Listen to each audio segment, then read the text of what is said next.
ओम नमो भगवते वासुदेवाय। कोई दुनिया में आता है, कोई दुनिया से जाता है। कोई दुनिया में आता है, कोई दुनिया से जाता है। ये चक्कर रुक नहीं सकता, कोई इसको चलाता है। कोई दुनिया में आता है, कोई दुनिया से जाता है। ये चक्कर रुक नहीं सकता, कोई इसको चलाता है। भलाई कर भला होगा, बुराई कर बुरा होगा।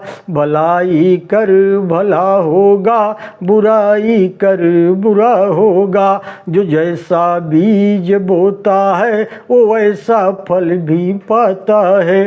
कोई दुनिया में आता है, कोई दुनिया से जाता है। ये चक्कर रुक नहीं सकता, कोई इसको चलाता है।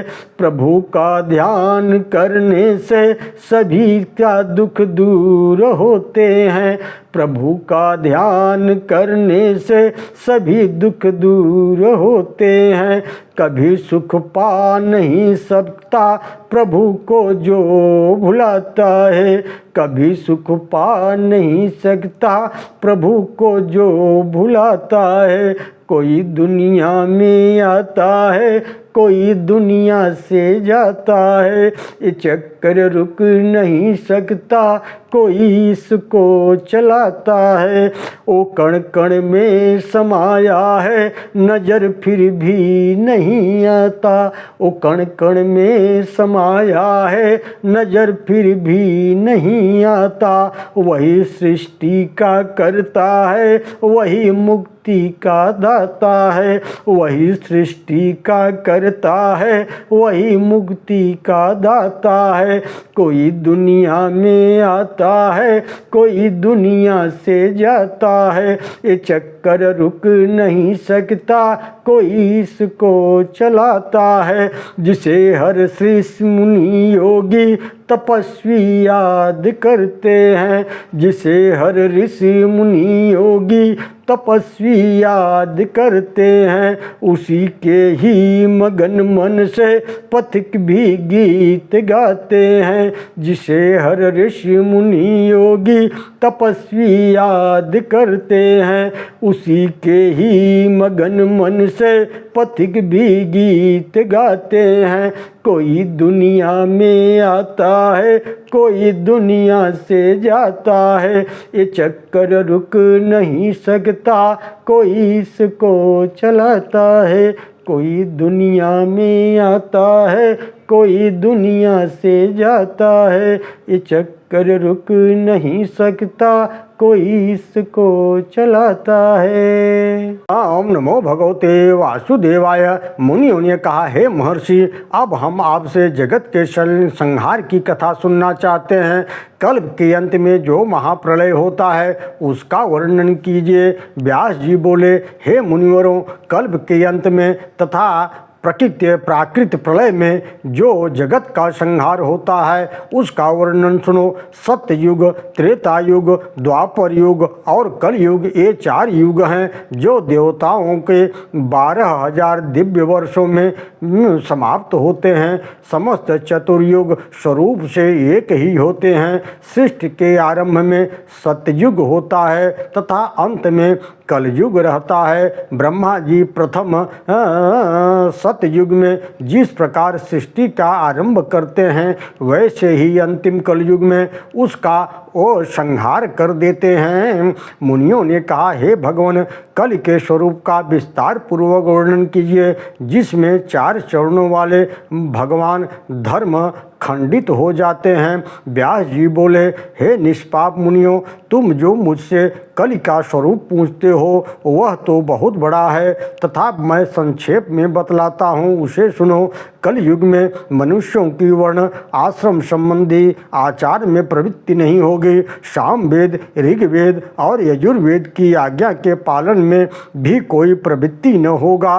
कल युग में विवाह को धर्म नहीं माना जाएगा। शिष्य गुरु के अधीन नहीं रहेंगे। पुत्र भी अपने धर्म का पालन नहीं करेंगे। अग्निहोत्र का नियम उठ जाएगा। कोई भी किसी कुल में क्यों न उत्पन्न हुआ हो, जो बलवान होगा वही कलयुग में सबका स्वामी कहलाया जाएगा, वही स्वामी होगा। सभी वर्णों के लोग कन्या बेचकर जीवन निर्वहन करेंगे। कलयुग में जिस किसी का जो भी वचन होगा वह सब शास्त्र ही माना जाएगा। कलयुग में सब देवता होंगे और सबके लिए सब आश्रम होंगे। अपनी अपनी रुचि के अनुसार सब लोग अनुष्ठान करें करके उसमें उपवास, परिश्रम और धन का व्यय करना धर्म कहा जाएगा। कलयुग में थोड़े से ही धन से मनुष्यों को बड़ा घमंड हो जाएगा। स्त्रियों को अपने केशों पर ही रूपवती होने का गर्व हो जाएगा। स्वर्ण, मणि, रत्न आदिता वस्त्रों के भी नष्ट हो जाने पर स्त्रियां केशों से ही श्रृंगार करेंगी। कलयुग की स्त्रियां धनहीन पति को त्याग कर देंगी। उस समय धनवान पुरुष ही उन युवतियों का स्वामी हो जाएगा। जो जो अधिक देगा उसे उसे ही मनुष्य अपना मालिक मानेंगे।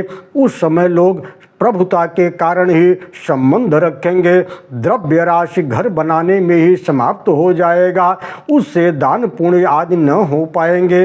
वृद्ध द्रव्यों के संग्रह मात्र में ही लगी रहेगी। उसके द्वारा आत्मचिंतन नहीं कर सकेगा। सारा धन उपभोग में ही समाप्त हो जाएगा। उससे धर्म का अनुष्ठान नहीं होगा। कलयुग की स्त्रियां स्वेच्छाचारिणी हो जाएंगी। हाव भाव विलास में ही उनकी मन लगा रहेगा। अन्याय से धन पैदा करने वाले मनुष्यों में भी उनकी आसक्ति हो जाएगी। सुहृदों के निषेध करने पर भी मनुष्य एक एक पाई के लिए भी दूसरों के स्वार्थ की हानि कर देंगे। ओम नमो भगवते वासुदेवाय। कलयुग में सब लोग सदा सबके साथ समानता का दावा करेंगे। गायों के प्रति अभी तक गौरव रहेगा जब तक कि वे दूध देती रहेंगी। कलयुग की प्रजा प्रायः अनावृष्ट और क्षुधा के भय से व्याकुल हो जाएगी। सबके नेत्र आकाश की ओर लगे रहेंगे। वर्षा न होने से दुखी मनुष्य तपस्वी जनों की भांति मूल फल पत्ते खाकर रहेंगे। कितने ही आत्महत्या कर लेंगे। कलयुग में सदा अकाल ही पड़ता रहेगा। सब लोग सदा असमर्थ होकर क्लेश भोगेंगे। कभी किन्हीं मानवों को थोड़ा सा सुख भी मिल जाएगा तो सब लोग बिना स्नान किए ही भोजन करेंगे। अग्निहोत्र, देव पूजा, अतिथि संस्कार, सत्कार, श्राद्ध तर्पण की क्रिया लुप्त हो जाएगी। कलयुग की स्त्रियां लोभी, नाटी, अधिक खाने वाली, बहुत संतान पैदा करने वाली और मंद भाग्य वाली होंगी। वे दोनों हाथों से सिर खुजलाती रहेंगी।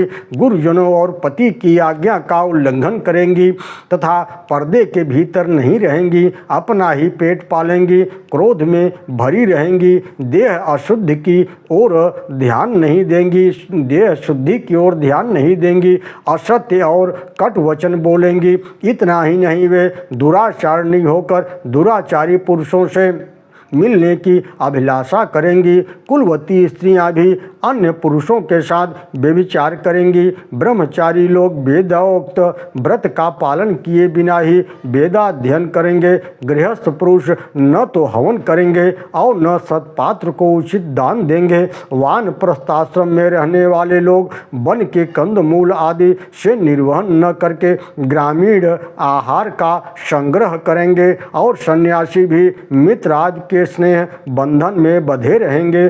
कल युग आने पर राजा लोग प्रजा की रक्षा नहीं करेंगे, अपितु कर लेने के बहाने प्रजा के ही धन का अपहरण करने वाले होंगे। आरक्षितारो हर्तारा शुल्क ब्याजेन पार्थिव हारिणे जन वित्तानाम संप्राप्ते च कलयुगे। उस समय जिसके पास हाथी घोड़े और धन होंगे वही राजा होगा और जो निर्बल होंगे वे ही सेवक होंगे। वो वैश्य लोग कृषि वाणिज्य कर्म को छोड़कर अधर्म में प्रवृत्त रहेंगे, शिल्प कर्म से जीवन निर्वहन करेंगे। इसी प्रकार चतुर्थ वर्ण शूद्र भी संन्यास का चिन्ह धारण करके भिक्षा पर जीवन निर्वहन करेंगे। वे अधम मनुष्य संस्कारहीन होते हुए भी लोगों को ठगने के लिए पाखंड का प्रवृत्ति आश्रय लेंगे। दुर्भिक्ष और कर की पीड़ा से अत्यंत उपद्रवग्रस्त होकर प्रजाजन ऐसे देशों में चले जाएंगे जहां गेहूं जौ आदि की अधिकता होगी। उस समय भेद मार्ग का लोप और पाखंड की अधिकता और अधर्म की वृद्धि होने से लोगों की आयु बहुत छोटी हो जाएगी। और कलयुग में 5, 6 अथवा 7 वर्ष की स्त्री और 8, 9 या 10 वर्ष के पुरुष के ही संतान होने लग जाएंगी। 12 वर्ष की अवस्था में ही बाल सफ़ेद होने लगेंगे। घोर कलयुग आने पर कोई मनुष्य 20 वर्ष तक जीवित नहीं रहेगा। उस समय लोग मंद बुद्धि, व्यर्थ चिन्ह धारण करने वाले, दुष्ट अंतःकरण वाले होंगे, अतः वे थोड़े ही समय में नष्ट हो जाएंगे।